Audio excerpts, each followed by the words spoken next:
El matrimonio perfecto. Samael Aunweor. Prefacio. Por Julio Medina Vizcaíno. La hora presente es gravísima para la humanidad y hay que hablar claro y recio en estos momentos en que todas las religiones, sectas, escuelas, logias, creencias, órdenes, clanes, partidos políticos y naciones viven en lucha terrible buscando su propia supervivencia. Es la hora del ser y del no ser de la filosofía. Este es un instante decisivo para la humanidad, por lo tanto, nos toca hablar con claridad para poder prestar ayuda inmediata a los que quieren hacerse asistentes a la sala de la sabiduría divina. Centenares de espiritualistas de aula se ruborizaron con nuestro lenguaje de combate usado en el primer prefacio de esta obra, la cual revolucionó a muchas escuelas espiritualistas, pero ello fue necesario en los comienzos para poder despertar a los dormidos de todas las creencias y brindarles una ayuda necesaria. Todos esos contribuyentes vivieron pagando cuotas sin recibir provecho alguno, y mientras haya mercaderes en el templo, habrán reformadores indignados. Antes del gran diluvio universal se le dio a la humanidad un arca de salvación y muy pocos la aprovecharon. Así lo demuestra la enseñanza bíblica. Hoy, como en aquellos tiempos, un nuevo capitán dio la voz de alerta, el venerable maestro Samael Aunweor, quien ha puesto en nuestras manos una nueva arca de la alianza para que nos podamos salvar de la espantosa borrasca que se aproxima. Nosotros ya somos náufragos, se nos ha tendido una tabla de salvación, esa tabla o arca de salvación es el gran arcano. Aquí tenéis la doctrina del Salvador del mundo. La humanidad ya conoció al Cristo histórico y ahora debe conocer al Cristo en sustancia, el cual vive y palpita en el fondo mismo de nuestro sistema seminal. En esta obra nos enseña el maestro Samael Aunweor, Kalki Avatara de la nueva era de Acuario, que la redención del hombre está en el sexo.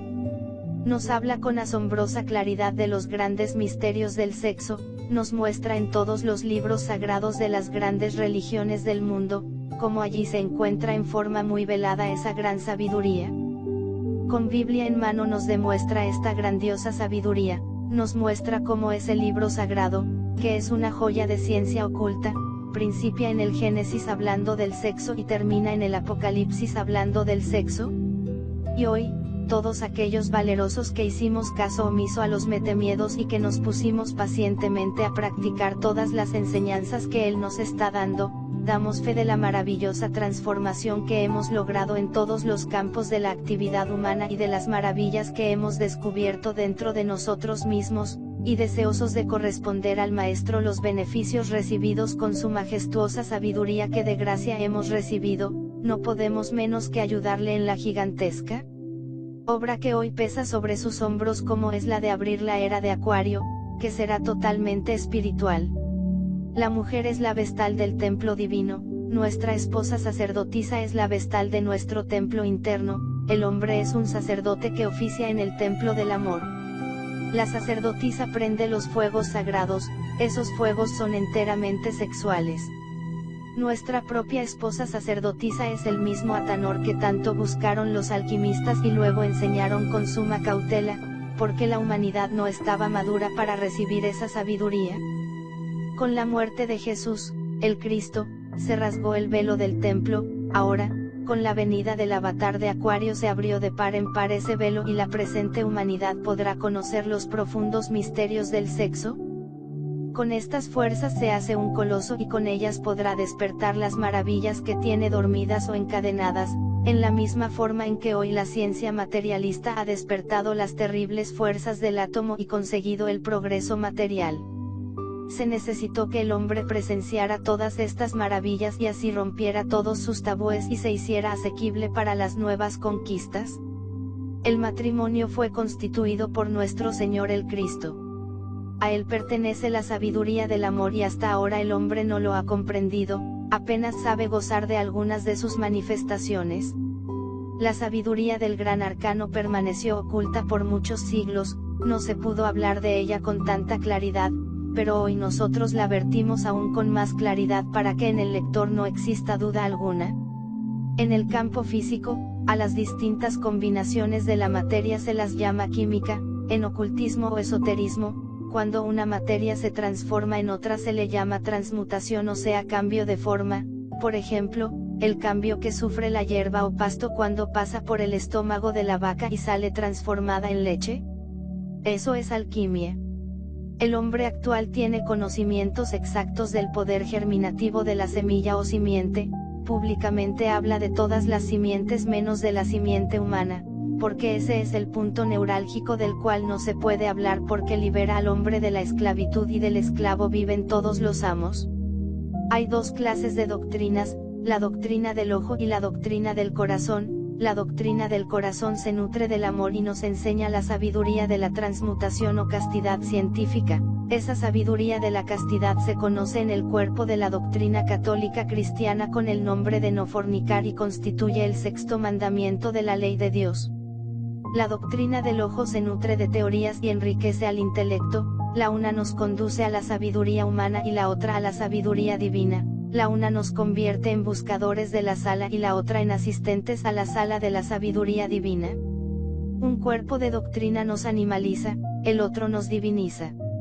Nosotros hablamos de la fuerza sexual porque realmente es una terrible fuerza. La pérdida de esa fuerza en el ser humano trajo como consecuencia la pérdida de la fuerza moral, y cuando hablamos públicamente de ella se nos vienen armas en ristre, los pontífices de todas las creencias y los dueños de todos los esclavos del mundo. Pero vamos a hablar claro a las gentes sensatas y claro a los moralistas equivocados que tanto se ruborizan cuando hablamos de la majestad del sexo. Ellos ya no pueden tapar el cielo con las manos porque, cuando una ley cósmica entra en acción, ay de los oponentes, porque serán arrasados. La humanidad del futuro deberá conocer la divinidad del sexo, eso ya nadie podrá evitarlo. Te mostraremos, caro lector, físicamente lo que es esa fuerza sexual para darte aliento en tus propósitos de enmienda. Entre las aves de corral todos conocemos al gallo y la gallina. También conocemos los gallos de pelea. Son de poco peso y de poco tamaño. El gallo de pelea requiere un adiestramiento especial. Los galleros desde pequeño le ponen una cuerda y lo atan a una estaca o palo. El objeto de la amarrada es evitar que el gallo de pelea se una con hembras de su especie. Así crece el pequeño pollo hasta convertirse en gallo. Este pequeño animal no conoce de transmutación, pero en cambio se opera en él la absorción de su propia simiente y con esa terrible fuerza se hace un coloso lleno de energía y valiente. Cuando por cualquier motivo ese gallo de pelea, que a la fuerza lo han hecho casto, se mete en el gallinero donde hay un gallo fornicario, en minutos le da muerte, aun cuando pese 5 veces más que él. Es que el fornicario siempre será sucio, pestilente y cobarde. Todo animal fornicario es hediondo, aun las aves cuando son fornicarias como en el caso del gallo. Para ese coloso los hombres le hacen las galleras o lugares de luchas, allí pagan bien caro los que miran la pelea de esos guerreros hasta la muerte.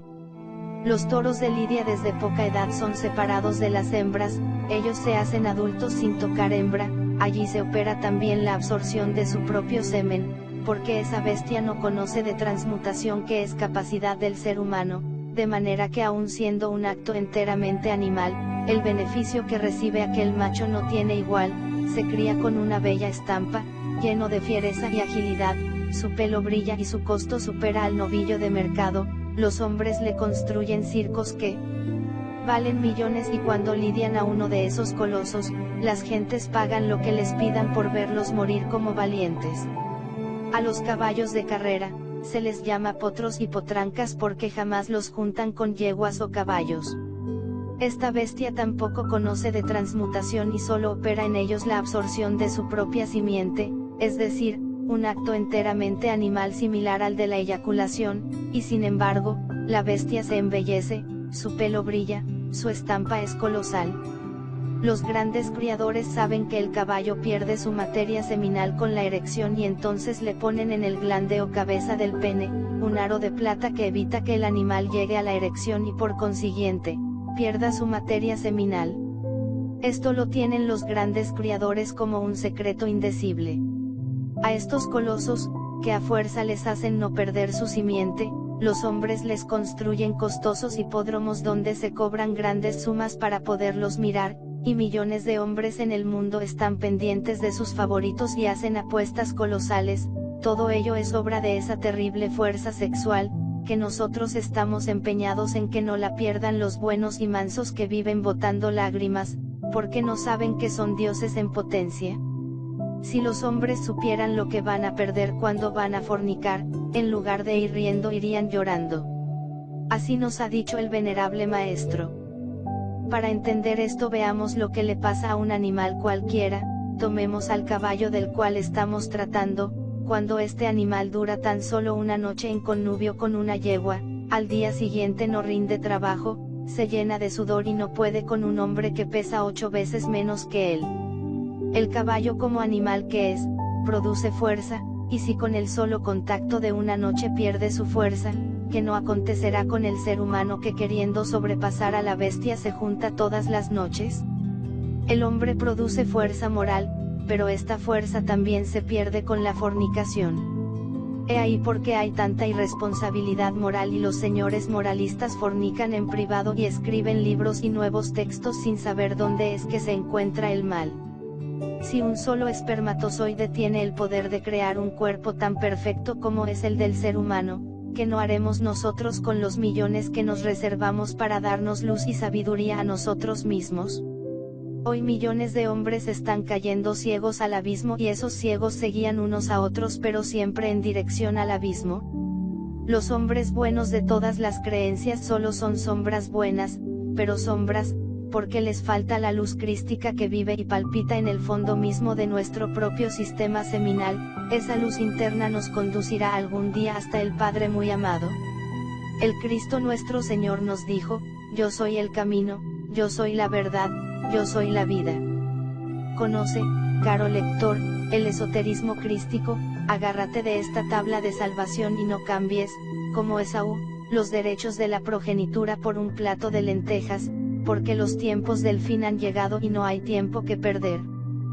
Con Cristo o con Yahvé, con Dios o con el diablo, con la luz o con las tinieblas, con el bien o con el mal, con la vida o con la muerte, con las escuelas internas o con las externas.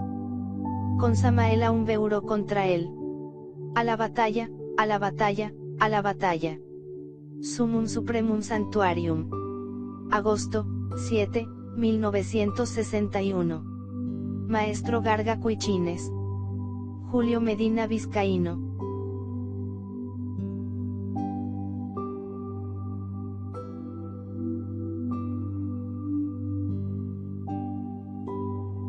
Introducción. He escrito este libro para los pocos, digo para los pocos, porque los muchos ni lo aceptan, ni lo comprenden, ni lo quieren. Cuando salió a la luz la primera edición de El Matrimonio Perfecto, produjo un gran entusiasmo entre los estudiantes de todas las escuelas, logias, religiones, órdenes, sectas y sociedades esotéricas. El resultado de dicho entusiasmo fue la formación del movimiento gnóstico. Dicho movimiento empezó con unos pocos comprensivos y se volvió completamente internacional. Muchos estudiantes de ocultismo estudiaron este libro, pocos lo comprendieron. Muchos, entusiasmados por el tema encantador del matrimonio perfecto, ingresaron a las filas del movimiento gnóstico.